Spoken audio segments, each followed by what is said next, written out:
My baby boy went to football conditioning on Tuesday. He really didn't want to go because he complained of the heat, but at the same time, he really wanted to make the freshman team, so he made the choice to go to practice.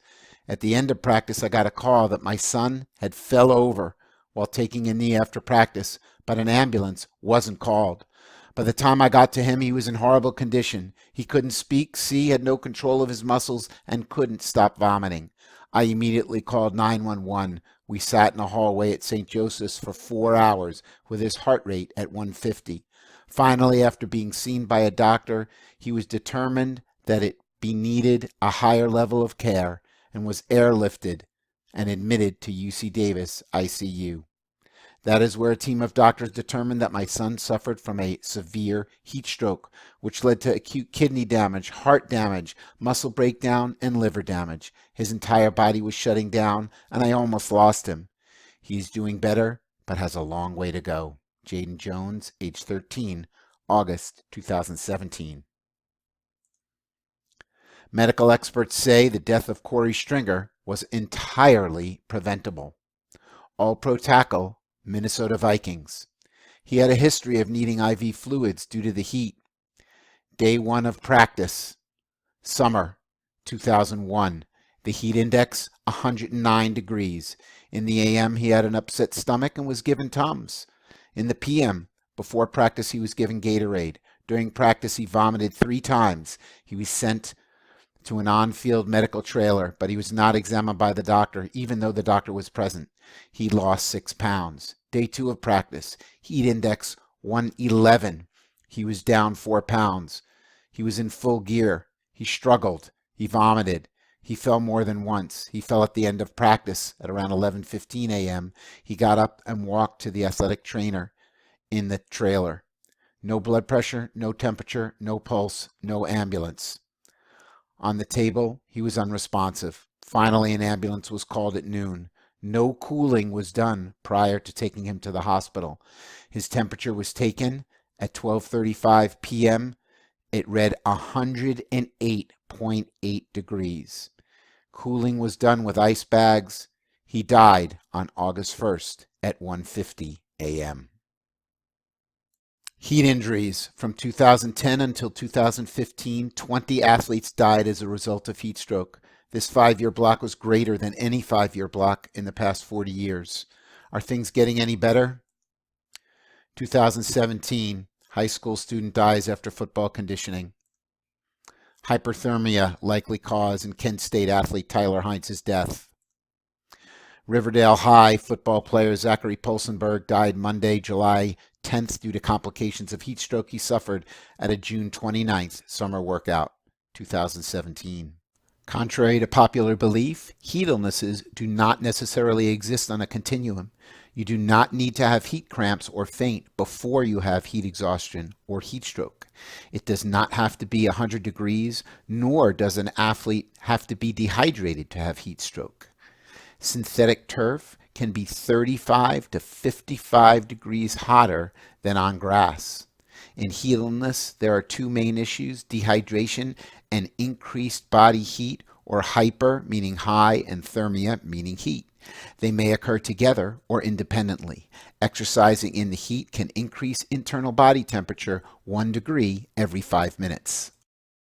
Dehydration. In the left column, you have the percent dehydration. In the second column, you have the pounds lost for a 150-pound person. And in the right-hand column, you have the effect. So for 1% or 1.5 pounds for a 150-pound person, there's increased body temperature. By 2 to 3% dehydration, or around 3 to 4.5 pounds for a 150-pound person, there's already impaired performance. Anything greater than 3% of total body weight dehydration is a significant medical issue. Heat cramps. What is a cramp? An involuntary contraction of a muscle. The original theory, dating back to 1904, was that dehydration and electrolyte imbalance due to exercise was a cause of the cramps. But a newer theory in the late 1990s talked about training or muscular overload and fatigue causing these cramps. Chemical changes were causing the nerves to send signals to the muscle to contract. So which theory is it? Well, we work on both theories right now, probably more toward the muscular overload and fatigue theory.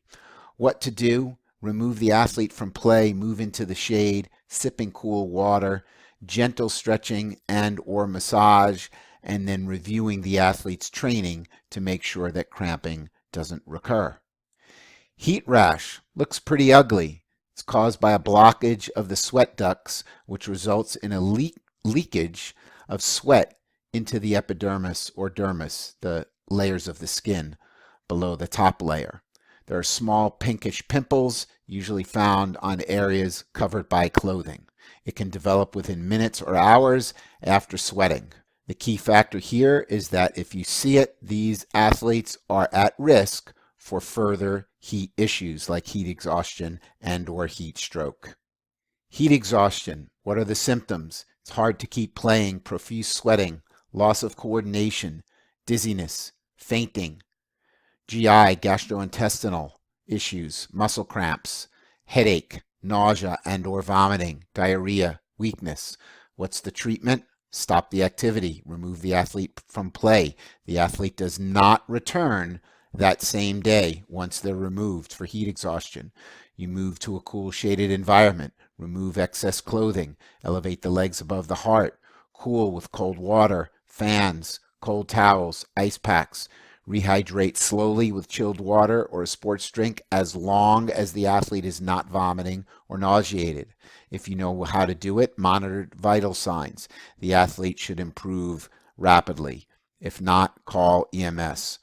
Return to play, not for at least 24 hours, not until the symptoms are completely gone, the pulse is normal, and the athlete can demonstrate proper skills performance. Exertional heat stroke. The internal body temperature is greater than 104 degrees. How is this determined? The only accurate way is by a rectal thermometer. The mouth, under the armpit, ear, forehead thermometers are not accurate assessments of internal body temperature. Heat stroke usually occurs from training in hot and humid environments, but it may actually occur over several days, meaning the athlete may be training for several days in the heat, but heat stroke occurs on a day when it is not necessarily all that hot and all that humid. Why does it occur? Well, the evaporative capacity of sweat diminishes, predisposing the athlete to uncompensable heat gain, meaning the heat is going up in the body and the body cannot get rid of the heat fast enough. The highest recorded internal body temperature, 115 degrees. Glass thermometer is used to take a rectal temperature, and I know in today's world, coaches, you're probably not going to be doing this, nor do you even have a rectal thermometer. Even medical professionals are going to need a private area and consent from the athlete and the parent, if it's an athlete is a minor, to perform this. Bottom line is you're holding the thermometer in place for at least 3 minutes, and you can read more about it here. The heat index. You want to monitor some measurement of heat stress. One measurement of heat stress is the heat index, which is the temperature and the relative humidity. The other measurement is taken by using a device called a wet bulb globe temperature meter or wet bulb globe thermometer. It takes into account not only the temperature and humidity, but the wind speed and the sunlight, meaning the sun angle in the sky and the amount of cloud cover, and it provides you with a number. Both can be used to establish exposure limits for hot environments. However, the wet bulb globe temperature meter has two main advantages. It takes into account the sun and the wind exposure, and it is taken at the location of the practice or competition. The heat index reading is taken at a weather station, many times at an airport. So both the distance from the venue and the time of day of the reading make the heat index not quite as accurate an assessment of heat risk. What are the signs and symptoms of heat stroke? Irrational behavior, irritability, emotional instability, altered consciousness, coma, disorientation or dizziness, headache, confusion or just look out of it, nausea, vomiting, diarrhea, muscle cramps, loss of muscle function and balance, inability to walk, collapse, staggering or sluggish, profuse sweating or dry skin. It can can be one or the other. It doesn't necessarily have to be dry skin. A heat stroke athlete can be soaking wet. Decreasing performance or weakness, dehydration, dry mouth, great thirst. And if you know how to take a pulse, it will be rapid. If you know how to take a blood pressure, it will be low and quick breathing. Cool first, transport second. Once again, cool first, transport second. The most important factor in the treatment of exertional heat stroke is the timeliness of rapid cooling, preferably performed on site by whatever means available. That means you have an ice tub on the field of play so you can get the athlete in it as quickly as possible. The good news is there's 100% survival rate if the athlete is placed in an ice bath prior to the first 10 minutes after collapse. You're going to add ice to the pre-filled tub. This is when you would be checking the athlete's rectal temperature if you have the wherewithal to do it. Immerse the athlete almost to the neck in whatever clothing they're in. Remove excess clothing the best that you can while in the tub. Stir the tub. If you know how to monitor the vital signs of the athlete, do that. Notice that the trainer is holding a towel under the athlete's armpits to support the athlete should they fall unconscious and slide into one of the deeper tubs.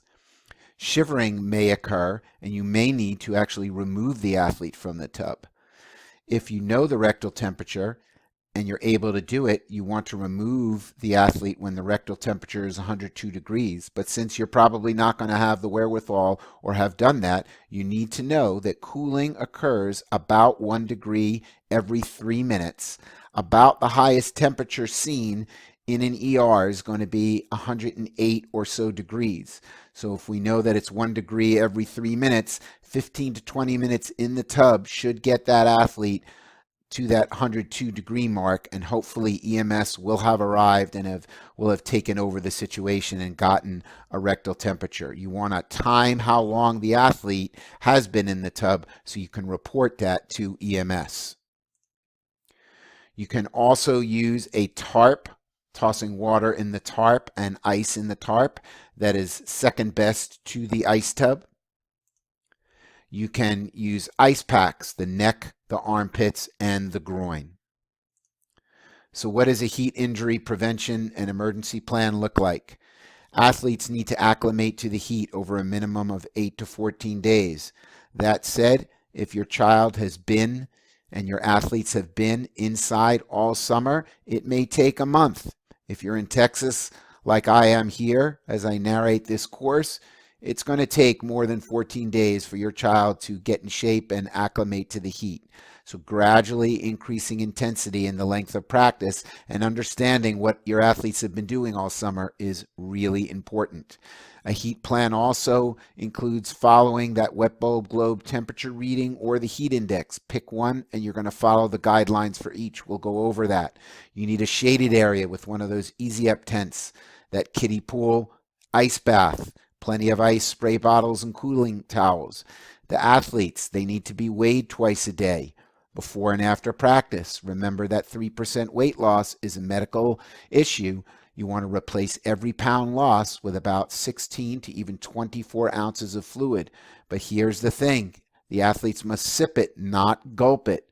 Always drinking to thirst is the best idea. You may want to replace sodium. If you're a salty sweater, you notice it in the armpits or the brim of the cap, replacing sodium can be a good idea. Water and rest breaks every 15 to 30 minutes. The higher the heat index or the wet bulb globe reading, the more frequent the rest breaks and the water breaks need to be. A buddy system must be in place. Each athlete having a buddy and paying attention to each other is very, very important. Athlete must also learn to observe urine color in order to stay hydrated. Here is an easy chart to use, whether you're going to use the wet bulb globe temperature meter or the heat index. You can have a green, yellow, red, black flag with limitations based on the numbers. Very easy to implement. In football, or really any sport requiring equipment, especially a helmet, there is a heat acclimatization process that must be followed, where your practices are shorter in the beginning days, less equipment, and as you become acclimated, you add time, you add intensity, and you add equipment. Follow these guidelines very carefully, especially in the sport of football. As you can see, a heat emergency plan is really pretty simple. An easy up tent, an ice bath, an ice cooler, towels that you can place in the ice water. Am I hydrated? Well, here's the urine color chart. You need to be above the red line. Very, very important. Teach your athletes this. Even young kids can follow this chart very easily. There is something called hyponatremia, meaning too much water. This dilutes the blood, causing low blood sodium, very little sodium in the blood. It can cause the brain to swell, which can cause death. The symptoms look very similar to heat stroke. This is why taking the weight is so critical. Always, when in doubt with any type of on-the-field injury, call 911 if in doubt. Prevention, once again, check that weight daily before and after practices. Lastly, knowing about medications. Do you know all the medications that your athletes are currently on? This is so important. You can see the list of medication types that cause heat sensitivity and sun sensitivity. Kids are on many more medications than you may realize, and it is very important for you to know exactly what they are on.